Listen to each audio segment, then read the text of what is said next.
Chef la télévision, la proximité dans la distance. Mesdames et messieurs, bonsoir. Merci de votre fidélité. Bienvenue dans ce tour d'horizon de l'actualité. Dans le cadre du mois béni de Ramadan, le ministère du Travail, de la fonction publique et du dialogue social a organisé ce jeudi 5 mars 2026 une rupture collective des jeunes avec les partenaires sociaux. L'initiative vise notamment à renforcer les liens de collaboration entre le gouvernement, le patronat et les organisations syndicales. On en sait plus dans ce commentaire signé Penda Kone.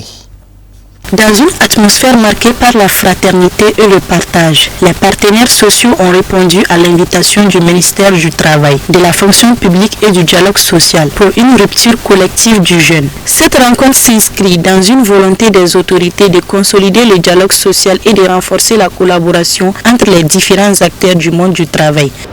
Mesdames et messieurs, face à la crise multidimensionnelle que nous traversons, nous estimons que cette période spirituelle constitue une opportunité pour notre peuple de préserver et raffermir une paix sociale juste et durable.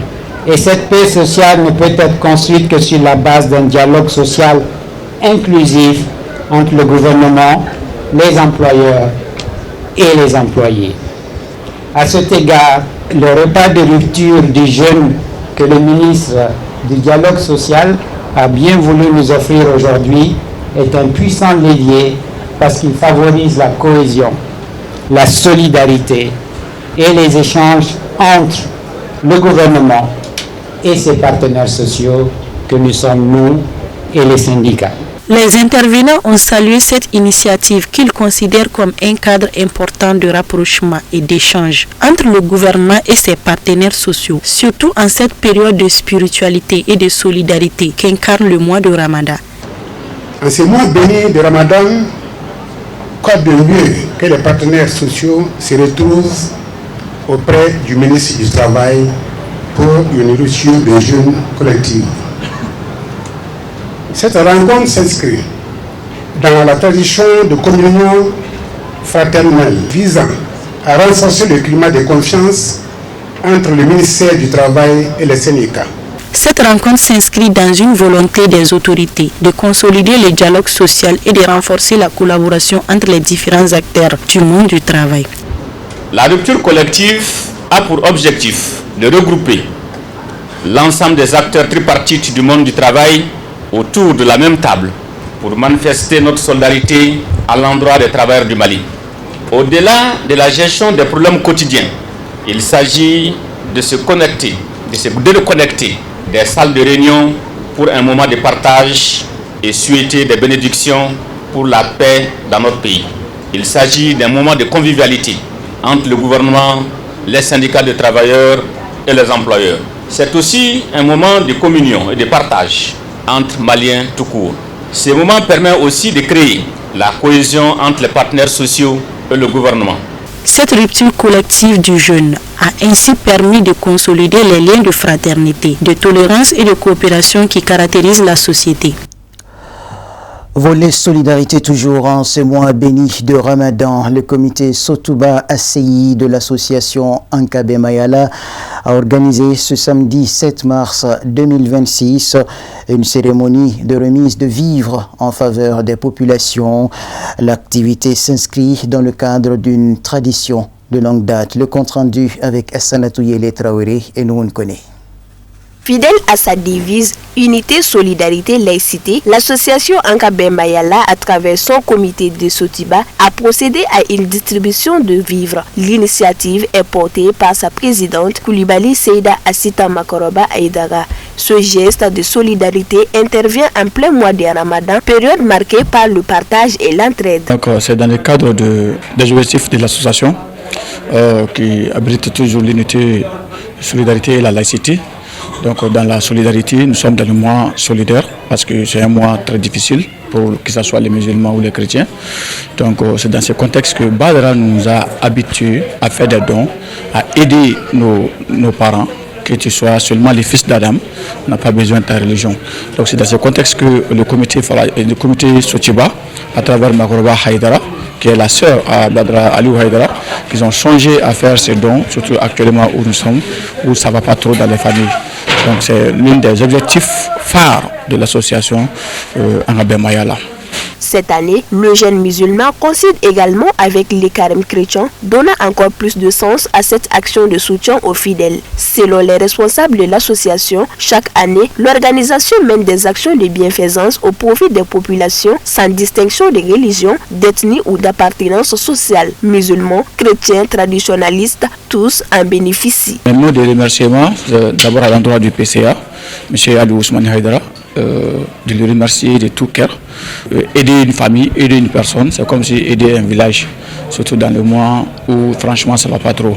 Donc sans oublier ses parents, son père, qui est l'objectif, qui est même le but même de cet événement, parce que c'est lui qui a commencé à faire des dons. En réalité, il y a aussi monsieur le président national, M. Namouri Diarra, qui n'est pas aujourd'hui actuellement avec nous, qui est en déplacement. Donc l'ensemble du membre de l'association Angabé Mayala, les acteurs de vivre ensemble. Mes remerciements vont à l'endroit de tout ceci et encourager tout le monde à œuvrer, à faire des dons, à s'aider, à s'entraider comme l'association demande. Du côté des bénéficiaires, la satisfaction est grande. Ils saluent un geste qui vient soulager plusieurs familles pendant cette période de jeûne. La cérémonie a pris fin par la remise des vivres aux bénéficiaires ainsi que des bénédictions et prières.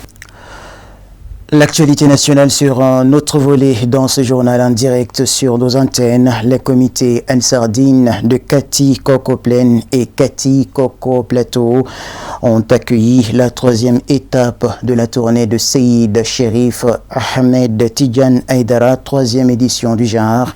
C'était ce vendredi 6 mars 2026 au grand terrain du CSCOM de Kati Koko.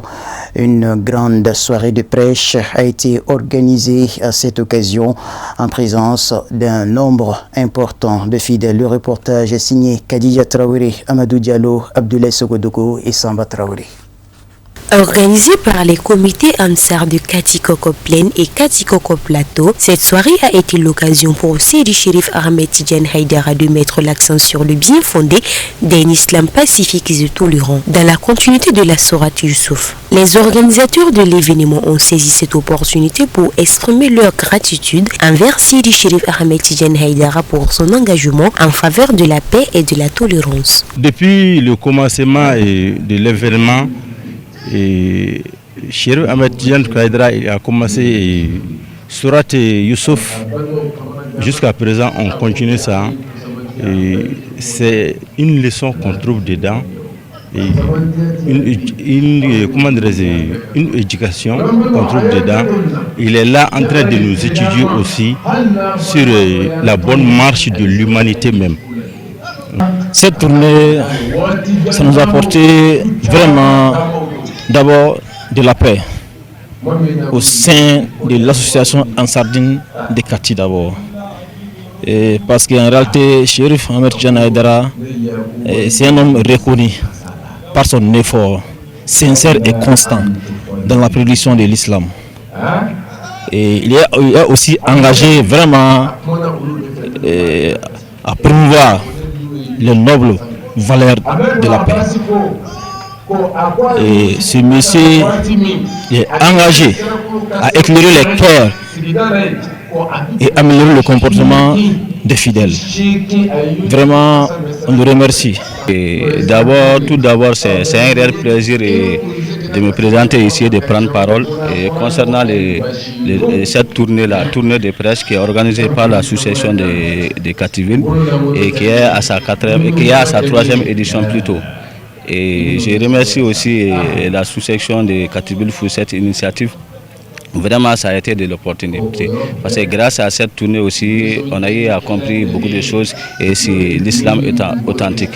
Cette soirée de prêche a été d'un apport significatif selon les militants de l'association de Kativille qui ont pu bénéficier du message de paix et de cohésion sociale véhiculé par le shérif. C'est une joie immense qui m'anime aujourd'hui par rapport à cette brèche. Le fait de recevoir Chérif Ahmed Tidjane à Kati Koko ici déjà, c'est une joie immense parce que c'est un homme que j'ai rencontré plusieurs fois. Un homme très humble, sociable, respectueux et qui maîtrise le Saint-Coran. Parce que je l'ai lu hier, Allah dit, j'ai fait descendre le Coran pour que les plus doués réfléchissent. Et je le trouve très doué dans ce qu'il dit, dans ce qu'il fait. Parce que là, il nous rappelle des choses vraiment utiles à notre société, à nous-mêmes. Tout de suite, il parlait des épreuves que Allah met sur notre chemin. Souvent, c'est très difficile. Mais quand on l'écoute, ça nous donne la foi. La soirée s'est achevée par la remise de quelques tableaux de reconnaissance, la prestation des 6 serments d'allégeance à l'islam et la séance de bénédiction collective.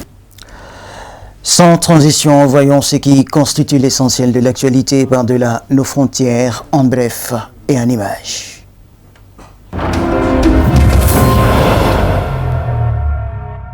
L'armée américaine ne dispose pas de défense efficace contre les drones kamikazes Shahed iraniens, a rapporté le magazine The Atlantic, citant une source. L'armée américaine ne dispose pas de moyens de défense efficaces contre le drone Shahed, a déclaré un responsable du Congrès aux médias, après une réunion à huis clos avec de hauts membres de l'administration Trump. Le secrétaire au Pentagone, Pete Hegseth, et le général Dan Cain, chef d'état-major des armées américaines, ont reconnu cette lacune dans la technologie anti-drone américaine, a précisé ce responsable, ajoutant qu'ils doivent donc utiliser les moyens de défense dont ils disposent, qui sont coûteux.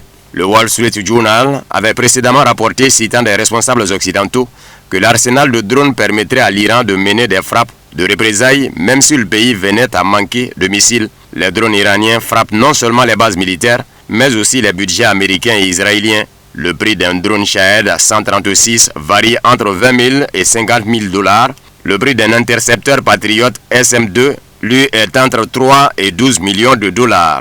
Depuis le début du conflit, l'Iran a lancé plus de 2000 drones, indique l'agence de presse Fars, citant une source militaire. Environ 40% d'entre eux ont été utilisés contre des cibles en Israël, 60% contre des cibles américaines, note l'agence. 61 avions sont tombés dans les Émirats arabes unis, endommageant des ports et des aéroports.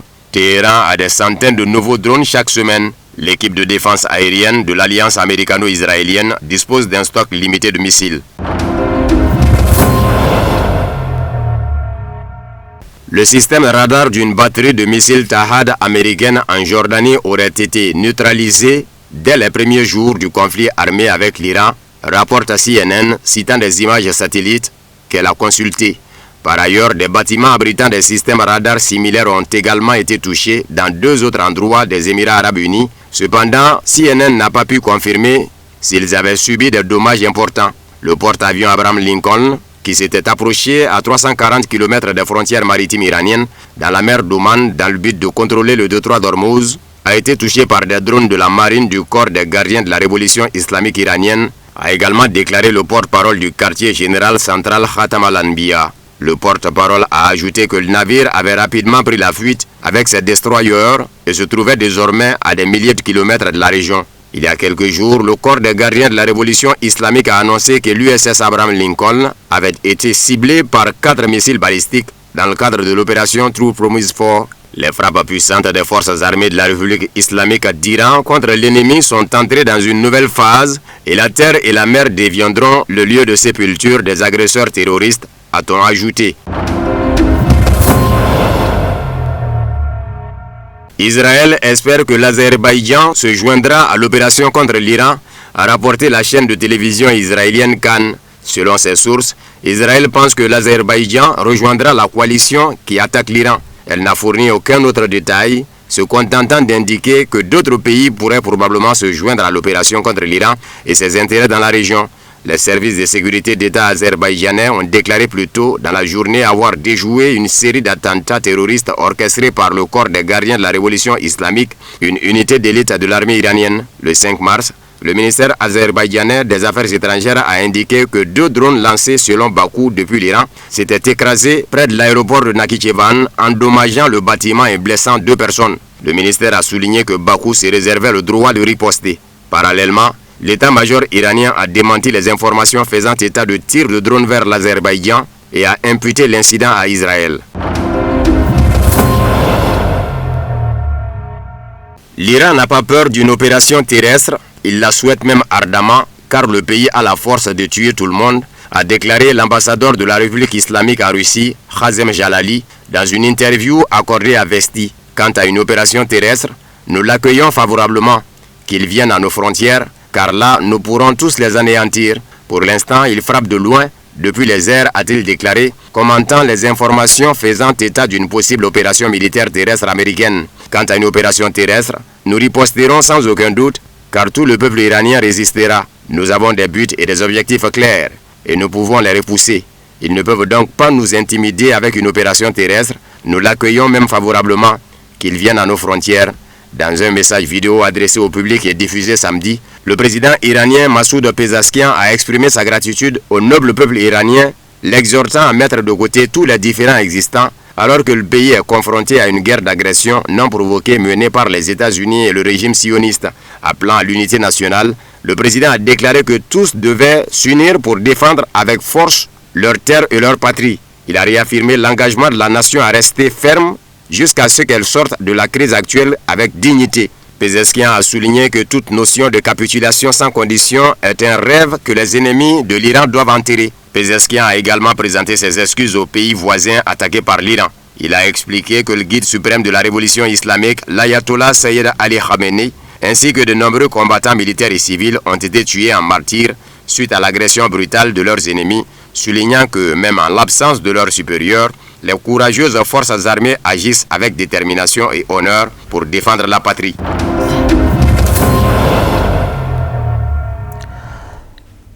Et c'est tout pour cette édition d'information. Merci à vous de l'avoir suivi. Bonne suite de programme sur nos antennes.